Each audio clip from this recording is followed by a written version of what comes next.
اللہ اللہ اللہ اللہ اللہ اللہ اللہ اللہ اللہ۔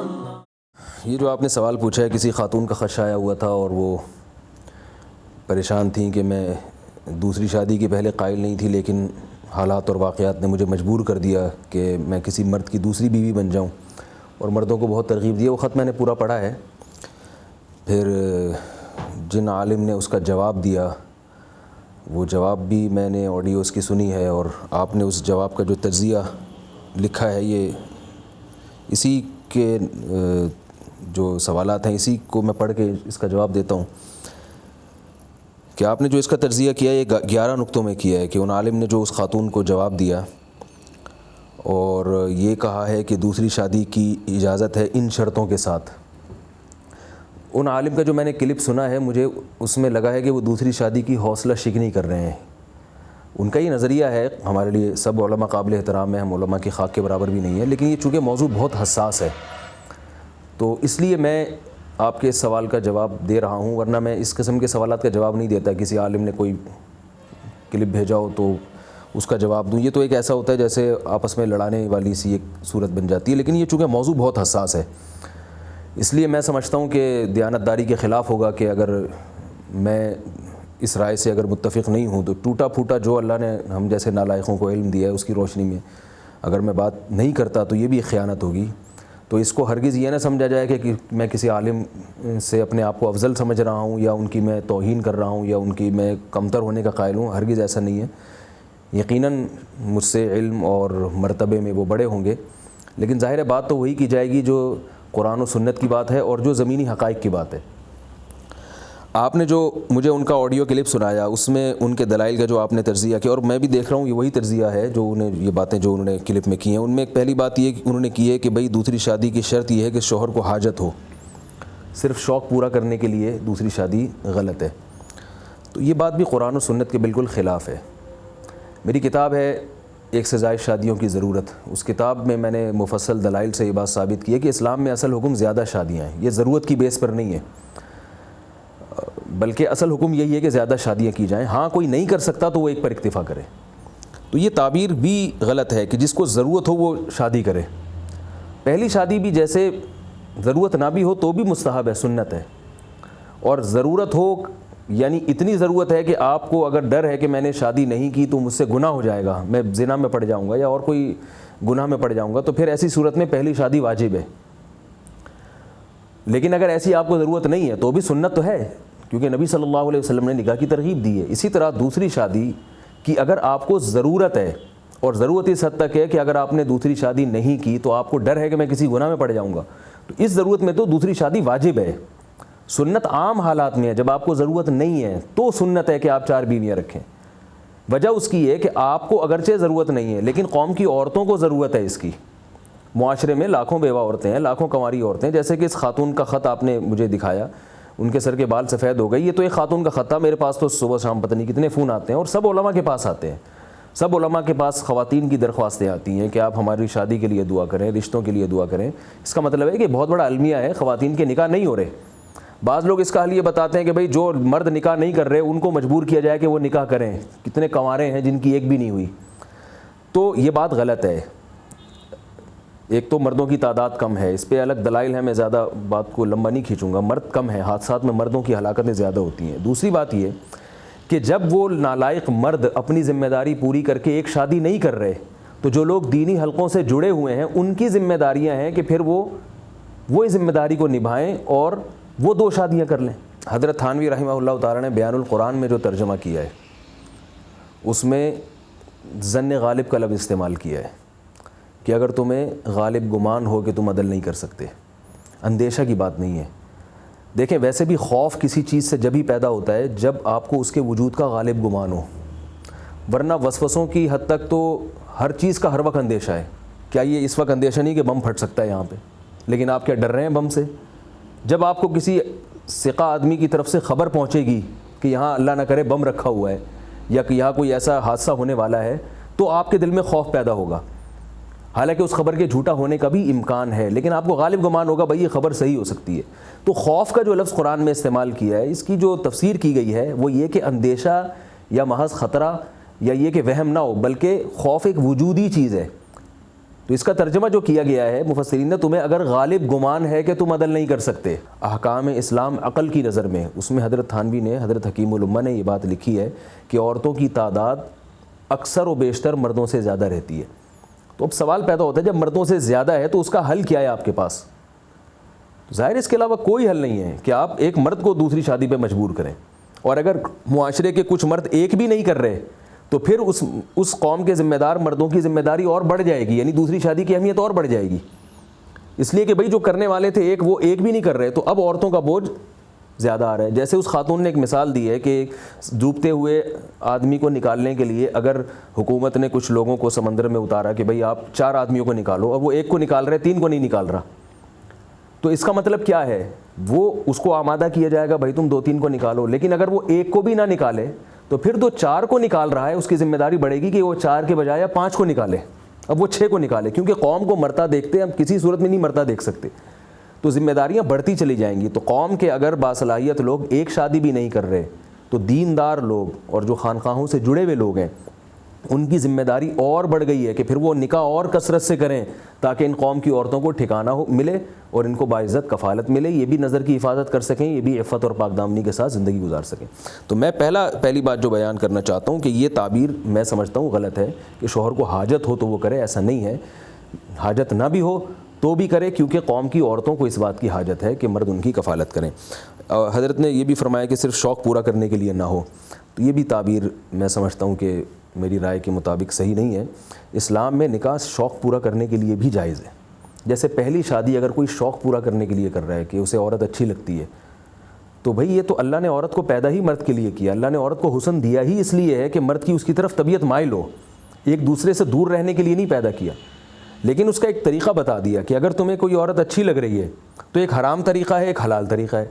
حرام طریقہ یہ تم اس سے دوستی لگاؤ، تم اس سے زنا کرو، حلال طریقہ یہ کہ تم اس کو نکاح کا پیغام بھیجو اور اس سے نکاح کرو، نکاح نہیں ہوتا تو وہاں سے توجہ ہٹا کے کہیں اور جہاں تمہیں اچھا لگتا ہے وہاں نکاح کا پیغام بھیجو۔ قرآن کے الفاظ کیا ہیں؟ فَانْكِحُوا مَا طَابَ لَكُم مِّنَ النِّسَاءِ، ان عورتوں سے نکاح کرو جو تمہیں پسند آئیں۔ تو یہ تعبیر بھی غلط ہے کہ شوق پورا کرنے کے لیے۔ اگر کوئی صرف شوق پورا کرنے کے لیے نکاح کر رہا ہے یا شہوت پوری کرنے کے لیے نکاح کر رہا ہے تو بھی بالکل جائز ہے، شرط یہ ہے کہ وہ صرف شہوت پوری کرنے پر اکتفا نہ کرے بلکہ اس کے حقوق بھی ادا کرے۔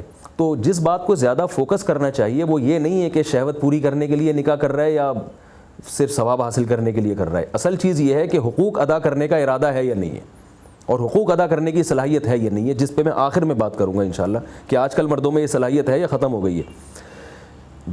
علماء نے ایک مثال دی ہے، فتاوی قاضی خان میں یہ بات لکھی ہوئی ہے، فقہ حنفی کی فتاوی کی مشہور کتاب ہے، اس میں لکھا ہے کہ ایک آدمی کی ایک بیوی ہے، وہ صرف شوقیہ دوسری شادی کرنا چاہتا ہے اور خواہش پوری کرنے کے لیے کرنا چاہتا ہے، یا اس کے پاس 1000 باندیاں ہیں اور وہ چاہتا ہے ایک اور باندی ہو جائے۔ اگر اسے کوئی طعنہ دیتا ہے، ملامت کرتا ہے کہ تم شہوت پرست ہو، تم کیا کر رہے ہو، تم عیاشی کر رہے ہو، تو فتاوی قاضی خان میں لکھا ہے ایسے طعنہ دینے والے پر کفر کا خطرہ ہے۔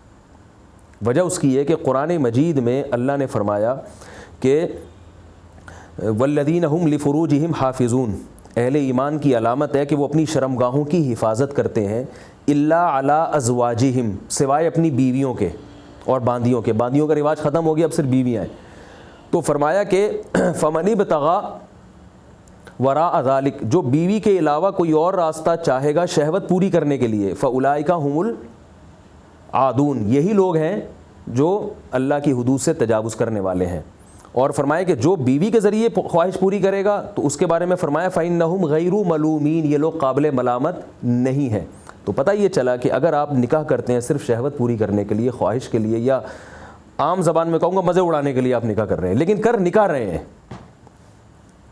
رہے ہیں آپ، تو پھر قرآن کیا کہہ رہا ہے؟ نکاح کے ذریعے اپنی شہوت کو پورا کرنے والا انہم غیر ملومین، یہ قابل ملامت نہیں ہے۔ تو فتاوی قاضی خان میں یہ آیت بطور دلیل کے پیش کی گئی ہے کہ قرآن کہہ رہے ہے کہ یہ لوگ قابل ملامت نہیں ہیں، تو اگر آپ اس کو ملامت کریں گے تو اس پر کفر کا خطرہ ہے، الا یہ کہ کوئی اجتہادی خطا کے ذریعے کرے۔ وہ ایک الگ چیز ہے. لیکن یہ آیت بھی آپ جانتے ہوں, اس کا مفہوم بھی سمجھتے ہوں, پھر آپ اس کو تانا دیں کہ تم مزے اڑانے کے لیے شادی کر رہے ہو, تم برے آدمی ہو, تم عیاش پرست ہو, تو یہ تو قرآن کی آیت کا پھر مطلب کیا بنا؟ قرآن نے تو صاف لفظوں میں کہا بھی شہوت پوری کرنے کے لیے کوئی نکاح کرتا ہے تو قابل ملامت نہیں ہے. اور عقل بھی کیا کہتی ہے کہ بھئی اللہ نے مرد اور عورت کو ایک دوسرے کی جنسی تسکین کے لیے پیدا کیا ہے. یہ شہوت مرد میں اللہ نے رکھی ہے, عورت میں اللہ نے رکھی ہے. اس کا حل, اصل جو حل ہے وہ محاسبے, مراقبے یا خانقاہ نہیں ہے. وہ جب ہے کہ جب کسی کا نکاح نہ ہو رہا ہو پھر وہ یہ طریقہ اختیار کرے. اصل حل قدرت نے اور فطرت نے اور اسلام نے جو رکھا ہے وہ نکاح رکھا ہے. میں اس کی مثال دیتا ہوں, بھئی بھوک کا سب سے بہترین علاج کیا ہے؟ آپ روٹی کھا لو, روٹی کھا لو. تو اسی طرح مرد میں اللہ نے شہوت رکھی, عورت میں شہوت رکھی, تو اس کا حل کیا ہے کہ نکاح کر دو, چاہے ایک نکاح ہو یا 4 نکاح ہوں. مرد کو 4 کی اجازت دی اس لیے کہ اس میں یہ شہوت اللہ نے زیادہ رکھی ہے, عورت کو 1 کی اجازت دی اس لیے کہ اس میں یہ شہوت اللہ نے مرد کی نسبت بہت کم رکھی ہے. تو یہ قدرت کی بنائی ہوئی تقسیم ہے جس کو ہم تبدیل نہیں کر سکتے. دوسرا مسئلہ جو یہ ہے کہ شہوت پرست کی تو چاہت 4 سے بھی نہیں پوری ہو سکتی. یہ بھی بہت سے لوگ یہ تانا دیتے ہیں عام طور پہ کہ شہوت پرست آدمی تو 4 بھی نہیں. وہ ٹھیک ہے, شہوت پرست آدمی کا 4 پہ بھی گزارا نہیں ہوتا, میں مانتا ہوں, لیکن شہوت پرست آدمی کا تو 1 پہ بھی گزارا نہیں ہوتا. کتنے لوگ ہیں ایک بیوی کے بعد بھی زنا کرتے ہیں وہ, تو کیا ان کو یہ کہا جائے گا کہ انہوں نے 1 شادی کر کے بھی غلط کیا؟ ظاہر ہے یہ کہا جائے گا جو حلال کام کیا وہ تو صحیح کیا, جو حرام کیا وہ غلط کیا. مثال کے طور پر ایک آدمی کو 2 روٹیوں کی بھوک لگتی ہے, وہ حلال پیسوں سے 2 روٹیاں خرید کے کھاتا ہے, لیکن اس کی ہوس ختم نہیں ہوتی, وہ 2 روٹیاں چوری بھی کر کے کھاتا ہے. تو اب آپ اس کو یہ تانا نہیں دے سکتے کہ چونکہ تمہاری تو حلال سے خواہش پوری نہیں ہو رہی ہے لہذا تم یہ حلال بھی چھوڑ دو, یہ خرید کے روٹی کھانا بھی چھوڑ دو, تم تو شہوت پرست ہو. یہ کہا جائے گا بھئی جو حلال پیسوں سے خرید کے کھا رہے ہو وہ حلال ہے, جو 2 ناجائز طریقے سے کھا رہے ہو وہ کیا ہے؟ حرام ہے. اگر آپ اس حرام سے بچنے کے لیے اس کی 2 حلال بھی چھڑوا دیں گے تو یہ 4 حرام کھانا شروع کر دے گا, پھر اور زیادہ برائی میں آگے بڑھ جائے گا. تو اسی طرح اگر ایک آدمی کی خواہش شہوت 4 عورتوں سے بھی پوری نہیں ہوتی ہے تو وہ غلط کر رہا ہے, لیکن اس کا یہ مطلب نہیں ہے کہ 4 عورتیں رکھنا غلط ہو جائے گا یا وہ حلال کام جو کر رہا ہے وہ غلط ہے. یہ اور حقیقت یہ ہے کہ حلال کی طرف اگر آپ جائیں گے تو یہ یقینی پکی ڈھکی بات ہے کہ حرام کی طرف جانے کا عنصر اور خواہش بہرحال کم ہوتی ہے. اگر ایک آدمی 4 شادیاں کر کے بھی زنا کر رہا ہے تو میں کہتا ہوں اگر اس کی 4 بیویاں نہ ہوتی تو اس سے بھی زیادہ زنا کرتا, وہ اس سے بھی زیادہ زنا کرتا. تو 4 بیویوں نے اس کو بڑی برائی سے بہرحال روکا ہی ہے. تو اس لیے یہ بات غلط ہے کہ شہوت پوری کرنے کی نیت سے کوئی کرتا ہے یا نہیں کرتا. اور ایک اہم بات یہ ہے کہ اگر ایک آدمی 4 بیویاں رکھ کے خدا نخواستہ پھر بھی برائی میں مبتلا ہے, وہ ایک آدمی 4 شادیاں کر کے برائی میں مبتلا ہے, زنا نہیں چھوٹتا اس سے, تو کم از کم 4 عورتوں کو زنا سے بچا تو لیا نا اس نے. یہ بھی تو ایک معاشرے میں نیکی ہے. ایک آدمی شہوت پرست ہے, وہ برائی پہ برائی کرتا چلا جا رہا ہے, ہم اسے نکاح کا مشورہ دیتے ہیں, یار نکاح کر لو. اب مجھے کوئی آدمی آ کے کہتے ہیں آپ اس کو شادیوں کا مشورہ دے رہے ہو تو شادی کر کے بھی برائی نہیں چھوڑے گا, تو میں اسے کہتا ہوں شادی کر کے اگر برائی نہ بھی چھوڑے تو کمی ضرور ہوگی, اور اگر کمی بھی نہیں ہوتی تو کم از کم معاشرے کی 4 عورتوں کو برائی سے بچا لے گا. جن لڑکیوں کی شادیاں نہیں ہوتی ان کو آپ حالات دیکھیں. اگر آپ کہتے ہیں ان کو ہم تقوی اور للہیت کے ذریعے دین پہ لا سکتے ہیں تو صحابیات سے زیادہ تقوی کسی میں ہو سکتا ہے؟ حضرت عمر رضی اللہ تعالیٰ عنہ کے دور میں حضرت عمر گشت کر رہے ہیں گلیوں میں, ایک صحابیہ کی آواز آئی شعر و شاعری کی. اس کا شعر کا مفہوم یہ تھا کہ اگر اللہ کا خوف نہ ہوتا تو میں بدکاری کر بیٹھتی. ان کے شوہر گئے ہوئے تھے جہاد پر. حضرت عمر پریشان ہوئے اور امہات المومنین کو جمع کیا اور ان سے پوچھا کہ کیا تم یہ بتاؤ کہ عورت شوہر کے بغیر کتنا عرصہ صبر کر سکتی ہے؟ تو انہوں نے بتایا کہ 4 مہینے سے زیادہ عورت صبر نہیں کر سکتی. تو آپ دیکھیں وہ صحابیات تھیں, تقوی للہیت, نبی کی صحبت, امیر المومنین عمر بن خطاب کا دور حکومت, اس سے زیادہ اسلامی معاشرہ اور اس سے زیادہ اچھے لوگ اس کائنات میں کبھی وجود میں ہی نہیں آئے ہیں. لیکن اس وقت عورت کو زنا سے بچنے کے لیے شوہر کی ضرورت تھی ان صحابیہ کو, جس کی وجہ سے حضرت عمر نے قانون بنایا کہ 4 مہینے سے زیادہ کوئی مرد اپنے گھر سے باہر نہیں رہے گا. تو کیا آپ ان عورتوں کے بارے میں جو آج کی عورتیں ہیں جہاں نیٹ پر بےہودگی اور بے حیائی اور ساری دنیا کی طوفان بدتمیزی سب کچھ نظر آ رہا ہے اور وہ قوہ بھی نہیں ہے, برداشت کی وہ طاقت بھی نہیں ہے جو صحابیات میں تھی, ان کے بارے میں آپ یہ تصور کرتے ہیں کہ اس عورت کو شوہر نہ ملے اور وہ صرف بزرگوں کے بیانات سن کے اور وہ خانقاہوں میں جا کے تقوی والی زندگی پہ آ جائے گی اور پوری زندگی شوہر کے بغیر گزارا کر کے للہیت کے ساتھ زندگی گزار لے گی، تو یہ میں سمجھتا ہوں ہماری بیوقوفی ہے۔ اگر کوئی عورت ایسا کر رہی ہے، یقیناً بہت سی عورتیں ایسا کرتی ہیں، تقوی والی زندگی گزارتی ہیں، وہ معاشرے میں 1% بھی نہیں ہوتی۔ ہم ان عورتوں کو دیکھ کر قانون بنا لیتے ہیں، ہم جو ان خانقاہوں میں یا مسجدوں میں یا علماء سے جن چند خواتین کا تعلق ہے، ان کے تقوی کو دیکھ کر ہم سمجھتے ہیں پوری دنیا اسی پہ چل رہی ہے۔ اسلام تو پوری دنیا کے لیے آیا ہے، اس کو ایک ضابطہ دے کر گیا ہے۔ تو قانون یہی ہے کہ مرد زیادہ نکاح کریں تاکہ ان عورتوں کو شوہر نام کی کوئی چیز ملے، اور یہ برائی سے جو عورتیں بچنا چاہتی ہیں وہ بچ جائیں۔ یہ اس لیے بات غلط، میں سمجھتا ہوں کہ یہ غلط ہے۔ یہ فرما رہے ہیں جیسے آپ نے جو اس میں لکھا ہے کہ حضرت تھانوی نے یہ لکھا ہے کہ خوف کا اندیشہ بھی ہو، تو یہ نہیں، بیان القرآن جو حضرت تھانوی کی معتبر تفسیر ہے اس میں یہ نہیں لکھا کہ اندیشہ، اس میں باقاعدہ یہ الفاظ ہیں کہ تمہیں اگر غالب گمان ہو کہ تم عدل نہیں کر سکتے، صرف اندیشہ کافی نہیں ہے۔ یعنی یہ قانون نہیں ہے کہ تمہیں عدل کا یقین ہو تو کرو، غالب گمان ہو کہ تم عدل نہیں کر سکتے پھر نہیں کر سکتے۔ تو رہا یہ مسئلہ کہ عدل نہیں کر سکتے، تو دیکھیں حضرت نے فرمایا ہے کہ حکیم الامہ جیسا عدل کوئی نہیں کر سکتا، تو میں مانتا ہوں حکیم الامہ جیسا عدل نہیں کر سکتا کوئی بھی، لیکن اس عدل کا شریعت نے ہمیں مکلف نہیں بنایا جو حکیم الامہ کیا کرتے تھے۔ عدل کی تفسیر جو ہم فقہ کی کتابوں میں دیکھتے ہیں وہ کیا ہے کہ جتنی راتیں ایک بیوی کے ساتھ گزاری اتنی ہی راتیں دوسری بیوی کے ساتھ گزارے۔ تو یہ کیوں نہیں کر سکتا انسان؟ ایک چیز ہمارے ذہن میں بیٹھ گئی ہے کہ نہیں ہو سکتا، اور اس نہ ہو سکنے کی وجہ سے ہم ذمہ داریوں سے دور بھاگ رہے ہیں۔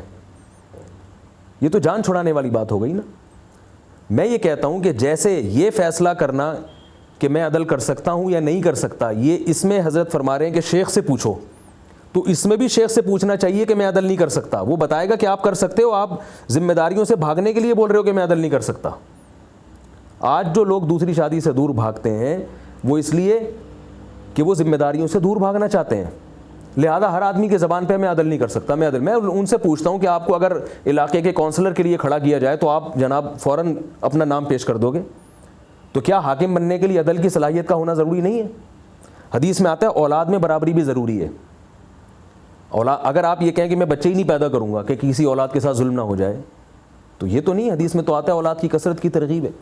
تو قرآن میں ان لوگوں کو خطاب ہے جو واقعتاً عدل کی ان میں صلاحیت نہیں ہے، اور ایسے لوگ معاشرے میں بہت تھوڑے ہوتے ہیں۔ یہ ایک فرض کر لیا گیا ہے کہ صلاحیت نہیں ہے، کیونکہ عدل کی جو تفسیر فقہاء نے بیان کی ہے، ایک رات ایک زوجہ کے ساتھ، دوسری رات دوسری زوجہ کے ساتھ، جس اسٹینڈرڈ کا نفقہ اس کو دے رہے ہو اسی اسٹینڈرڈ کا اس کو بھی دو۔ اور اس کے بارے میں بھی قرآن نے ایک آسانی دی ہے کہ وَلَن تَسْتَطِيعُوا أَن تَعْدِلُوا بَيْنَ النِّسَاءِ، تم ہرگز اس کی طاقت نہیں رکھتے کہ 100% عدل کرو بیویوں کے درمیان، فَلَا تَمِيلُوا كُلَّ الْمَيْلِ، لہذا ہم تمہیں اتنا حکم دیتے ہیں کہ بالکل ایک کی طرف ایسے مائل نہ ہو جاؤ کہ دوسری کو لٹکا کے چھوڑ دو۔ قرآن نے عدل کے معاملے میں بھی آسانی پیدا کی ہے تاکہ لوگ عدل کے خوف سے ایسا ہی نہ ہو کہ دوسری شادی کا دروازہ ہی بند ہو جائے۔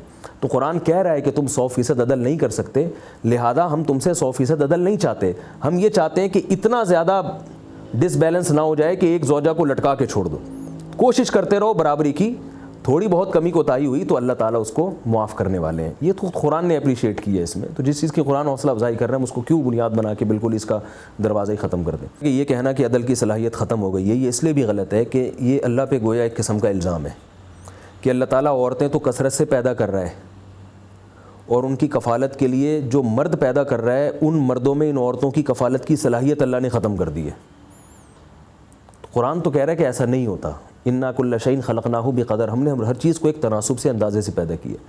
تو یہ بات غلط ہے کہ مردوں میں عدل کی طاقت نہیں ہے، حقیقت یہ کہ طاقت ہے مگر عدل کرتے نہیں ہیں، طاقت ہے صلاحیت ہے مگر چونکہ تقویٰ نہیں ہے اس لیے عدل کرتے نہیں ہیں۔ تو عدل نہ کرنے کا حل یہ نہیں ہے کہ ان کو شادی سے روکا جائے، اس کا حل یہ ہے کہ ان کو عدل کرنے کی ترغیب دی جائے۔ جیسے بدنظری سے بچنے کی لوگوں میں صلاحیت ہے مگر بدنظری سے بچتے نہیں ہیں، تو اب اس کا حل کیا ہے؟ یہ تھوڑی کہ آنکھیں پھوڑ دی جائیں، یہ حل ہے کہ ان کو بدنظری سے بچنے کی تلقین کی جائے، جیسے کہ خانقاہوں میں کی جاتی ہے، علماء کرتے ہیں، لہذا جن کی سمجھ میں بات آتی ہے وہ بدنظری سے بچنے پر تیار ہو جاتے ہیں۔ اور اس معاشرے میں جہاں بظاہر بڑا مشکل ہے نظر کی حفاظت کرنا مگر وہ یہ قربانی دیتے ہیں، اسی طرح اس معاشرے میں عورت کے لیے شرعی پردہ کرنا ناممکن نہیں ہے، عورتوں میں شرعی پردے کی صلاحیت ہے مگر تقوی کی قلت کی وجہ سے وہ اس عمل کو بہت مشکل سمجھتی ہے۔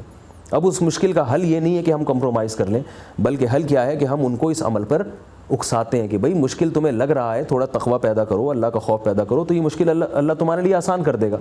تو جب کسی چیز کی معاشرے میں ضرورت ہوتی ہے تو اس چیز کو اپریشیٹ کیا جاتا ہے, اس کو معاشرے میں رائج کرنے کی کوشش کی جاتی ہے, اور اس میں جو رکاوٹیں آتی ہیں ان رکاوٹوں کو دور کرنے کی کوشش کی جاتی ہے.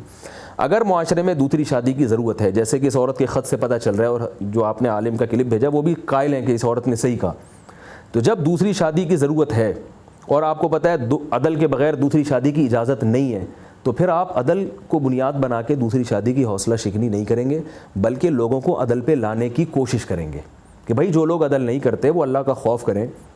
نبی صلی اللہ علیہ وسلم کی وحی دے کہ جو 2 بیویوں میں عدل نہیں کرتا اس کا ایک آدھا دھڑ فالج زدہ ہوگا. تو جب اس موضوع پر مسجدوں سے بیان ہی نہیں ہوں گے, خانقاہوں سے بیان ہی نہیں ہوں گے, تو کون عدل کرے گا؟ اس میں ہمیشہ مخالفت ہی ہوتی ہے.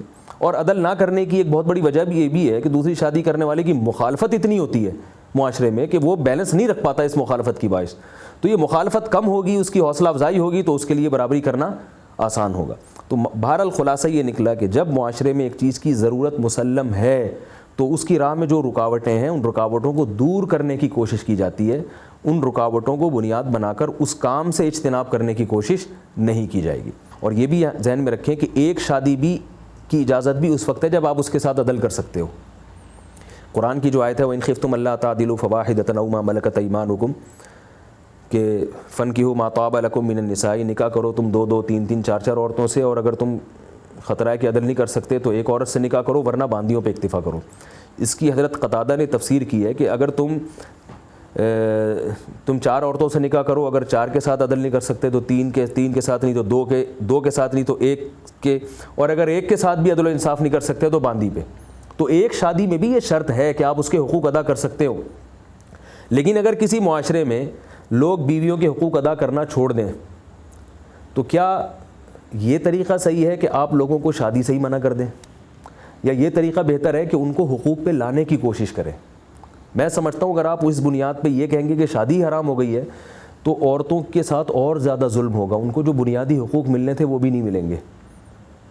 لہذا اس کا حل جیسے یہ ہے کہ اس کو حقوق پر لانے کی کوشش کی جائے گی, تو ایسے ہی دوسری شادی میں اگر لوگ عدل نہیں کر رہے تو ان کو عدل پہ لانے کی کوشش کی جائے.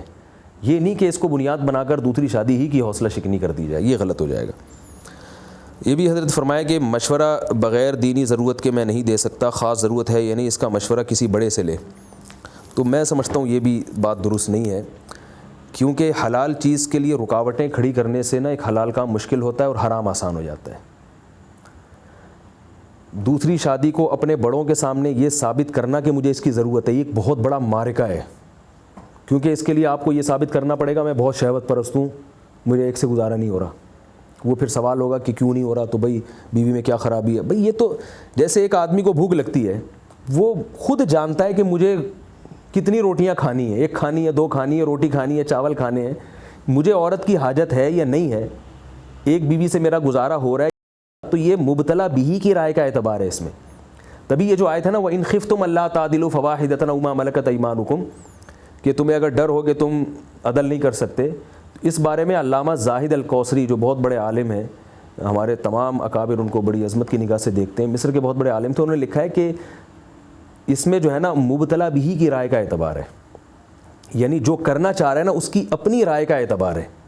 وہ محسوس کرتا ہے کہ میں عدل نہیں کر سکتا تو ٹھیک ہے, اگر وہ سمجھتا ہے کہ میں کر سکتا ہوں تو کوئی دوسرا اس کے بارے میں فیصلہ نہیں کرے گا.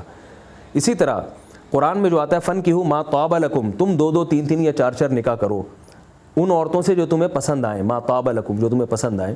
تو یہاں بھی یہی ہے کہ جو کرنا چاہ رہا ہے نا اللہ نے اس کو یہ اختیار دیا کہ یہ تم فیصلہ کرو گے اپنے بارے میں.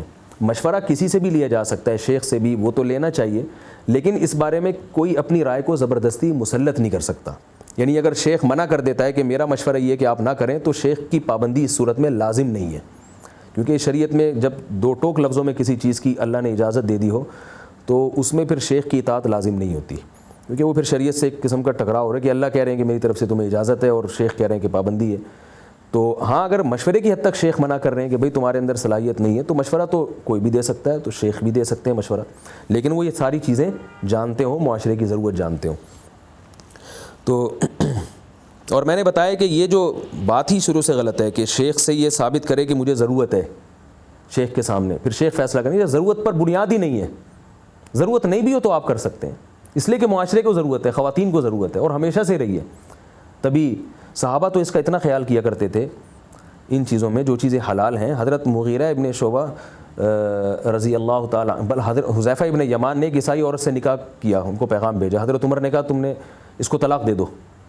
تو حضرت حذیفہ ابن یمان نے کہا کہ اگر حرام ہے تو میں طلاق دوں گا, حرام نہیں ہے تو آپ مجھ پہ پابندی نہیں لگا سکتے اس پہ, تو حلال ہے, اللہ نے حلال قرار دیا ہے. تو اب دیکھیں امیر المومنین کا مقام اور مرتبہ یقیناً شیخ سے زیادہ ہوتا ہے, اور حضرت حذیفہ نے نہیں دی طلاق ان کو, بعد میں اپنی مرضی سے دے دی. پھر لوگوں نے کہا اس وقت دی نہیں, اپنی مرضی سے دے رہے ہیں, اور فرمایا اگر اس وقت دیتا تو لوگ سمجھتے کہ امیر المومنین کی اطاعت میں دے رہے ہیں.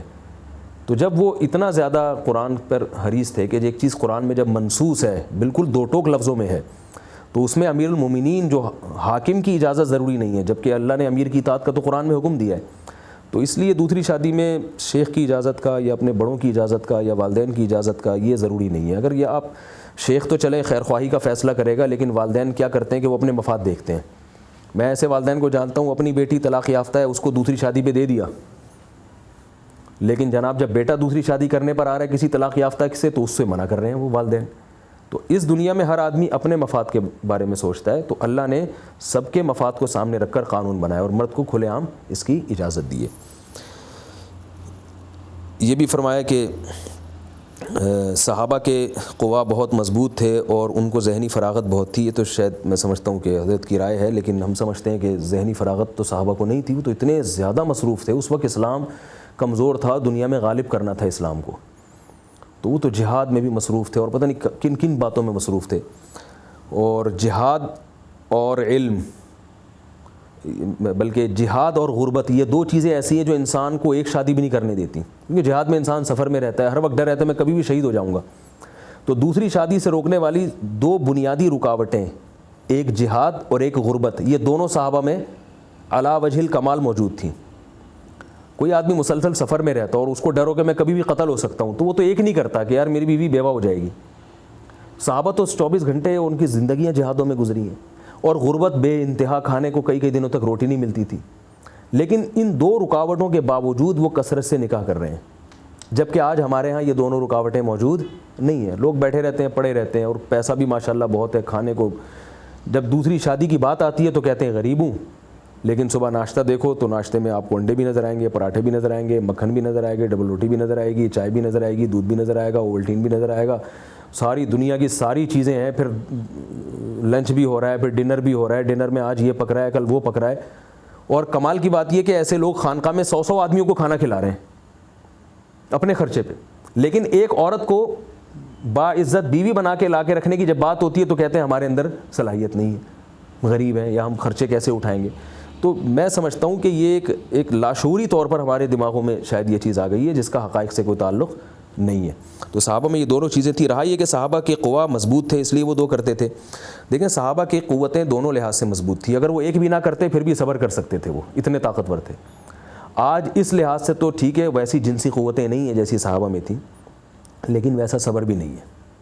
صحابہ کو بھوک زیادہ لگتی تھی مگر کئی دن فاقہ کر سکتے تھے. آج بھوک تھوڑی لگتی ہے مگر فاقہ ایک وقت کبھی نہیں ہوتا.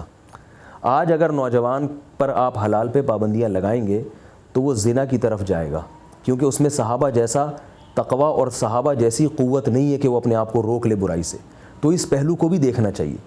دوسری بات یہ کہ جیسے اس زمانے کے مرد مضبوط تھے, عورتیں بھی مضبوط تھیں. اس زمانے کے مرد اگر کمزور ہیں تو عورتیں بھی تو اسی حساب سے کمزور ہیں. تو اللہ نے ہر زمانے کے حساب سے اسی زمانے کے لوگوں کو پیدا کیا ہے. آج ہم اس زمانے کی عورتوں سے شادیوں کا حکم نہیں دے رہے آپ کو جو اتنی طاقتور تھیں, آج ہم اسی کمزور عورتوں سے آپ کو نکاح کا حکم دے رہے ہیں, تو جو آپ کے زمانے کے لحاظ سے. تو یہ بات بھی غلط ہے, کیونکہ صحابہ کرام میں برداشت کی قوت تھی, وہ نکاح کے بغیر بھی صبر کر سکتے تھے. اور آج ہمارے ہاں نوجوان نکاح کے بغیر نہ مرد صبر کر سکتا ہے نہ عورت صبر کر سکتی ہے, اگر کرتے بھی ہیں تو بہت مشکل ہے. تو لہذا مردوں کے حق میں بھی یہی بہتر ہے کہ وہ زنا سے بچنے کے لیے ان کے لیے نکاح کے راستے کو آسان کیا جائے. اور اتنی عورتیں جو گھروں میں بیٹھی بوڑھی ہو رہی ہیں ان کو بھی زنا سے بچانے کے لیے, کیونکہ ان میں بھی وہ قوت نہیں ہے برائی سے بچنے کی جو صحابیات میں تھی. میں نے بھی صحابیہ کا واقعہ سنا نا, وہ بیچاری 4 مہینے شوہر دور ہے تو وہ اس پہ شعر و شاعری کر رہی ہے کہ میں اللہ کا خوف نہ ہوتا تو میں گناہ میں پڑ جاتی. تو آج عورتیں کیسے بچیں گی؟ تو ان کا بھی یہی حل ہے کہ ان کو کسی ایسے مرد کے حوالے کر دیا جائے جس کی پہلے سے بیوی موجود ہو, تاکہ اس کو حلال جنسی تسکین بھی ملے اور اس کے اولاد ہو اور اس کا بھی گھر آباد ہو. یہ ایک سوال کیا جاتا ہے، جیسے آپ نے حضرت کے بیان سے بھی یہ چیز نکالی ہے کہ آج تو ایک عورت کا رکھنا مشکل ہے، زیادہ عورتیں کیسے رکھے گا؟ دیکھیں، آج صرف ایک عورت کا رکھنا مشکل نہیں، آج بہت سارے کام بہت مشکل ہیں۔ آج جو ہے جھوٹ سے بچنا بڑا مشکل ہے، رشوت سے بچنا بڑا مشکل ہے، آج نظر کی حفاظت بہت مشکل ہے، آج زنا سے بچنا بہت مشکل ہے، لیکن بچنا ضروری ہے، لہذا پھر بھی بچنے کی کوشش بھی کی جائے گی اور بچنے کی ترغیب پر بیان بھی دیے جائیں گے۔ رشوت سے بچنا ضروری ہے، لہذا مشکل ہونے کی وجہ سے یہ نہیں کہا جائے گا کہ رشوت لینا حلال ہو گیا، بلکہ اس کا حوصلہ پیدا کرنے کی کوشش کی جائے گی۔ اور نظر کی حفاظت بہت مشکل ہو گئی ہے کیونکہ ہر جگہ بد نظری ہے، تو اس کا حل یہ نہیں ہے کہ بد نظری کی اجازت دے دی جائے گی، کیونکہ نظر کی حفاظت تو کرنی ہے۔ تو ایسے ہی اگر 2 بیویاں رکھنا مشکل ہے مگر بہرحال ضروری بہت ہے، کیونکہ اس کا یہ مطلب نہیں ہے کہ آپ عورتوں کو بغیر نکاح کی زندگی گزارنے پر مجبور کر دیں۔ مشکل کام ہے، اس کو آسان کرنے کی کوشش کی جائے گی اور اس مشکل کے ارتکاب کی لوگوں کو ترغیب بھی جائے گی، بھئی یہ مشکل اپنے گلے ڈالو۔ اس کی مثال ایسے جیسے حضرت نے خود فرمایا کہ آج ایک عورت کو رکھنا مشکل ہے، تو کیا اس کا حل یہ ہے کہ ایک عورت کو بھی چھوڑ دیا جائے یا ایک شادی بھی نہ کی جائے؟ ظاہر اس سے اور زیادہ فساد پیدا ہوگا۔ اور میں یہ بتاتا ہوں کہ آج ایک عورت کو رکھنا اس لیے مشکل ہے کہ ہمارے معاشرے میں 4 شادیوں کا رواج نہیں ہے۔ اگر معاشرے میں 4 شادیوں کا رواج ہوتا تو عورت کو رکھنا آسان ہوتا۔ اگر بالفرض کو طلاق ہوتی تو طلاق کے بعد وہ نتائج نہ نکلتے۔ میں ابھی سعودی عرب سے آیا ہوں، وہاں طلاق کا ریشو بہت زیادہ ہے، لیکن عورتیں طلاق لینے میں پہل کرتی ہیں۔ کیوں؟ اس لیے کہ عورت کو طلاق کے بعد وہ نقصان نہیں ہوتا جو ہمارے معاشرے میں عورت کو طلاق کے بعد نقصان ہوتا ہے، کیونکہ ہر مرد نے 2-3 بیویاں جب رکھی ہوئی ہوں گی تو جس عورت کو طلاق ہوتی ہے اس کی فوراً شادی ہو جاتی ہے کہیں اور۔ ہمارے ہاں طلاق کا ریشو اگرچہ کم ہے مگر طلاق کے بعد جو عورت جس عذاب سے گزرتی ہے وہ ناقابل بیان ہے۔ یہ وہی جانتی ہے جو جس پہ گزر رہی ہے۔ جو طلاق کے بعد میرے پاس فون آتے ہیں خواتین کی، کیسی نفسیاتی گولیاں کھانا شروع کر دیتی ہیں، ڈپریشن کی مریض بن جاتی ہیں، پھر جن بھوت چڑیلوں کے دھندے شروع ہو جاتے ہیں، پتہ نہیں کیا کیا اسے عامل لوگ اس سے ناجائز فائدہ اٹھاتے ہیں ان کی بیماری سے۔ تو اگر 4 شادیوں کے بعد کسی مرد کے لیے عورت کو رکھنا ممکن نہیں بھی ہوگا، زیادہ زیادہ طلاق ہو جائے گی نا۔ لیکن طلاق کے بعد مثال کے طور پر ایک خانقاہ میں 2 مرید ہیں، ایک مرید نے 3 بیویاں رکھی ہوئی ہیں، اس سے نہیں سنبھلی، اس نے ایک کو چھوڑ دیا، دوسرے کا بھی تو 2 شادیوں کا پروگرام بن چکا ہے نا، وہ کر لے گا، اس سے وہ تو رکھ لے گا، اس کو وہ بھی چھوڑے گا تو کوئی تیسرا تو رکھ لے گا نا۔ جہاں اسلام میں نکاح ہے وہاں یہ بھی تو ہے، طلاق بھی تو ہے اسلام میں، کہ اگر حدود اللہ پر نہیں رہ سکتے تو آسانی سے الگ ہو جاؤ۔ قرآن کے الفاظ ہیں فَإِمْسَاكُمْ بِمَعْرُوفٍ أَوْ تَسْرِيحٌ بِإِحْسَانٍ، محبت سے رہو، نہیں رہ سکتے تو محبت سے جدا ہو جاؤ۔ قرآن بعض صورتوں میں طلاق کی آپ کو ترغیب دیتا ہے۔ اچھا کام نہیں ہے طلاق دینا، پسندیدہ کام نہیں ہے، لیکن خود قرآن کہہ رہا ہے کہ اگر نہ تمہارے لیے رہنا ممکن نہیں ہے، نہیں مزاج ملتے، تو ایک دوسرے کا سر پھوڑنے کے بجائے بہتر ہے محبت سے علیحدگی اختیار کر لو۔ ہمارے ہاں جب ایک شادی ہے تو طلاق نہیں ہوتی پھر، کیونکہ پتہ ہے کہ عورت کا بیڑا غرق ہو جائے گا، لہذا پھر وہ سر پھٹولتے رہتے ہیں، ایک دوسرے کو ٹکرے مارتے رہتے ہیں، خودکشیاں ہو جاتی ہیں۔ جن معاشرے میں 4 شادیوں کا رواج ہے ان معاشرے میں خودکشیاں نہیں ہوتی، آرام سے علیحدگی ہوتی ہے، کیونکہ عورت کو پتہ ہے مجھے کہیں اور اچھا رشتہ مل جائے گا۔ تو یہ بھی جو ہے نا کہ ایک عورت کا رکھنا مشکل ہے تو اس لیے دوسری شادی کی حوصلہ شکنی کی جائے، میں سمجھتا ہوں یہ بھی دلیل شاید اتنی مضبوط نہیں ہے، اور اس مشکل کام میں مردوں کو ڈالنے کی ضرورت ہے کہ آپ یہ مشکل کام کریں، اور اگر آپ سے نہیں نباہ ہوتا تو ٹھیک ہے چھوڑ دیں تاکہ کوئی دوسرا مرد اس سے نکاح کر لے، لیکن دوسرا بھی جب ہی کرے گا جب دوسری شادی کا رواج ہو۔ خاص احوال بتا کر کوئی مشورہ لے تو کیا کیا جائے؟ تو کہا جائے گا کہ ٹھیک ہے، اس کا میں نے تفصیل سے بات کر دی۔ ایک کے ساتھ جو حالات آج کل لوگوں کے پیش آ رہے ہیں وہ اسی کے حقوق ادا نہیں کرتے تو دوسری جہاں سے کریں گے، اس کا بھی میں نے جواب دے دیا کہ ایک کے ساتھ اگر حقوق ادا نہیں کر رہے تو ان کو حقوق ادا کرنے کا مشورہ دیا جائے۔ دوسری بات یہ کہ یہ بات یک طرفہ تو نہیں ہے نا، جیسے بہت سارے مرد بیوی کے حقوق نہیں ادا کرتے تو بہت ساری عورتیں بھی تو شوہر کے حقوق نہیں ادا کرتی۔ میرے پاس ایسے لوگ آتے ہیں کہ بیویاں قریب ہی نہیں آنے دیتی، تمیز سے بات ہی نہیں کرتی، تو ایسے لوگوں کے ساتھ ایسا ہوتا ہے کہ دوسری شادی کرتے ہیں تو بہت حد تک پہلی بیوی سدھر جاتی ہے۔ جہاں دوسری شادی میں بہت سارے منفی اثرات سامنے آتے ہیں تو بہت سارے مثبت اثرات بھی سامنے آتے ہیں، اولاد کا ریشو بڑھتا ہے، کثرت اولاد ہے۔ تو خلاصہ یہ نکلا کہ جب ایک چیز کی ضرورت ہے معاشرے میں، عورتوں کے لیے نکاح کا دروازہ بند ہو چکا ہے، ان کا حل یہی ہے کہ دوسری کی جائے، تو اس کے خلاف جتنی تقریریں کی جائیں غلط ہیں، بلکہ ایک کام کی ضرورت جب مسلط ہے وہ کام تو بہرحال کیا جائے گا۔ اب اس کام میں جو رکاوٹیں آ رہی ہیں تو وہ میری بھی ذمہ داری ہے میں ان رکاوٹوں کو دور کرنے کی کوشش کروں اور دوسرے حضرات کی بھی. میرے پاس ایک شخص آئے, وہ کہنے لگا کہ دوسری شادی میں یہ ہوتا ہے تو یہ ہوتا ہے تو فلانا ہوتا ہے تو ڈمکانا ہوتا ہے. میں نے کہا اچھا ماشاء اللہ اپنی بڑی نالج ہے آپ کے پاس, بہت کچھ ہوتا ہے, تو مجھے بتائیں اتنی ساری عورتیں ہیں جو بوڑھی ہو رہی ہیں, ان کا علاج کیا ہے؟ ان کو میں نے دلائل سے قائل کیا. انہوں نے کہا علاج تو یہی ہے کہ ایک مرد کی 2 بیویاں ہوں, مرد اس پہ آ جائے. تو میں نے کہا جب علاج اس کے علاوہ کوئی ہے نہیں تو اب جو رکاوٹیں آپ بیان کر رہے ہیں تو آئیے بیٹھ کے اس پہ غور کرتے ہیں کہ ان رکاوٹوں کا ہم کیا حل تلاش کریں. اس کی مثال ہے جیسے ایک مریض ہے, بائی پاس بتائے ڈاکٹروں نے اس کے بارے میں کہ بھائی اس کا بائی پاس ہوگا اور بائی پاس کے بغیر یہ ٹھیک نہیں ہو سکتا ورنہ کل اسے دوبارہ اٹیک ہوگا, یہ مر جائے گا. اب ڈاکٹر کہہ رہے ہیں بائی پاس کے علاوہ تو کوئی حل ہے ہی نہیں ورنہ یہ لازمی مر جائے گا 24 گھنٹے میں. لیکن مسئلہ یہ کہ اس کو شوگر بھی ہے, شوگر کی حالت میں آپریشن نہیں کر سکتے, اس کا بی پی بھی ہائی ہوا ہوا ہے, بلڈ پریشر بھی ہائی ہوتا ہے تو آپریشن نہیں ہو سکتا, اور اس کے پاس علاج کے پیسے بھی نہیں ہیں, تو کیسے ہوگا یہ سارے خرچے؟ تو کیا ہوگا؟ عقل یہ نہیں کہے گا کہ ٹھیک ہے کل مرنے دو اس کو, بلکہ کہے گا ڈاکٹر صاحب شوگر اگر ہائی ہے تو اس کو کسی لیول کو کم بھی تو کیا جا سکتا ہے نا, کوئی ایسی دوا ہے. اگر بی پی اس کا ہائی ہے تو بی پی کو لو بھی تو کیا جا سکتا ہے. اگر علاج کا خرچہ نہیں ہے تو کہیں زکوٰۃ صدقات کے پیسے بھی تو لیے جا سکتے ہیں. تو یقیناً ڈاکٹر کہے گا بھائی اگر ان 3 چیزوں کا انتظام کر لیتے ہو تو میں آپریشن کروں گا. کسی شوگر اسپیشلسٹ کو بلاؤ جو اس کا لیول کو کم کر دے, اور کسی ہارٹ اسپیشلسٹ کو لے کر آؤ جو اس کے بلڈ پریشر کے لیول کو کم کر دے, اور کسی زکوٰۃ فطرانے والے فنڈ سے رابطہ کرو جو اس کو جناب آپریشن کے پیسے دے دے, تو ٹھیک ہے. تو آپ کیا کریں گے؟ آپ اس کو قبرستان میں اس کی قبر کھودنا شروع کر دیں گے, یا آپ یہ کریں گے بھائی فوراً ان رکاوٹوں کو دور کرنے کی کوشش کی جائے؟ تو معاشرے میں جب آپ کے پاس کوئی آپشن ہی نہیں ہے عورت کے نکاح کا, اور مشاہدہ ہے یہ, یعنی یہ کوئی اخباروں کی خبر نہیں ہے, ہر گلی محلے میں ہر گھر میں کوئی نہ کوئی ایسی لڑکی ہے جو بیچاری بوڑھی ہوتی جا رہی ہے, اور طلاق کے بعد تو کوئی پوچھتا ہی نہیں اس کو. بیوہ ہو جائے تو سوال ہی پیدا نہیں ہوتا کہ اس کی شادی ہو جائے, الا ماشاء اللہ 1000 میں کوئی ایک ہو جائے. تو جب حل ہی نہیں ہے آپ کے پاس, تو پھر اگر عدل نہیں بھی ہو سکتا اور یہ بھی نہیں ہو سکتا اور وہ بھی نہیں ہو سکتا, تو آئیے بیٹھ کے ہم سب اس کا حل کرتے ہیں. بھائی اس کو کیسے ان رکاوٹوں کو دور کیا جائے, معاشرے میں نوجوانوں کو کیسے عدل پہ لایا جائے, اور معاشرے میں نوجوانوں کو کیسے ان کے قوا کو مضبوط کیا جائے کہ وہ 4 بیویاں پالنے کا ان میں حوصلہ پیدا ہو. تو اس پر ہمیں غور کرنا چاہیے مل بیٹھ کے, نہ یہ کہ ہم اس بنیاد پر نکاح کا دروازہ ہی بند کر دیں. آپ نے جو عالم کا کلپ بھیجا اور اس پہ میں نے تبصرہ کیا, تو ہرگز میں اپنی بات کو دوبارہ دہرا رہا ہوں, کسی عالم کی توہین تنقیص ہرگز مقصد نہیں ہے. اور اس سے یہ بھی لازم نہیں آتا کہ کسی ایک عالم کی ایک بات کا غلط ہونا ثابت ہو جائے تو آپ اس کی ساری باتوں کو غلط سمجھیں.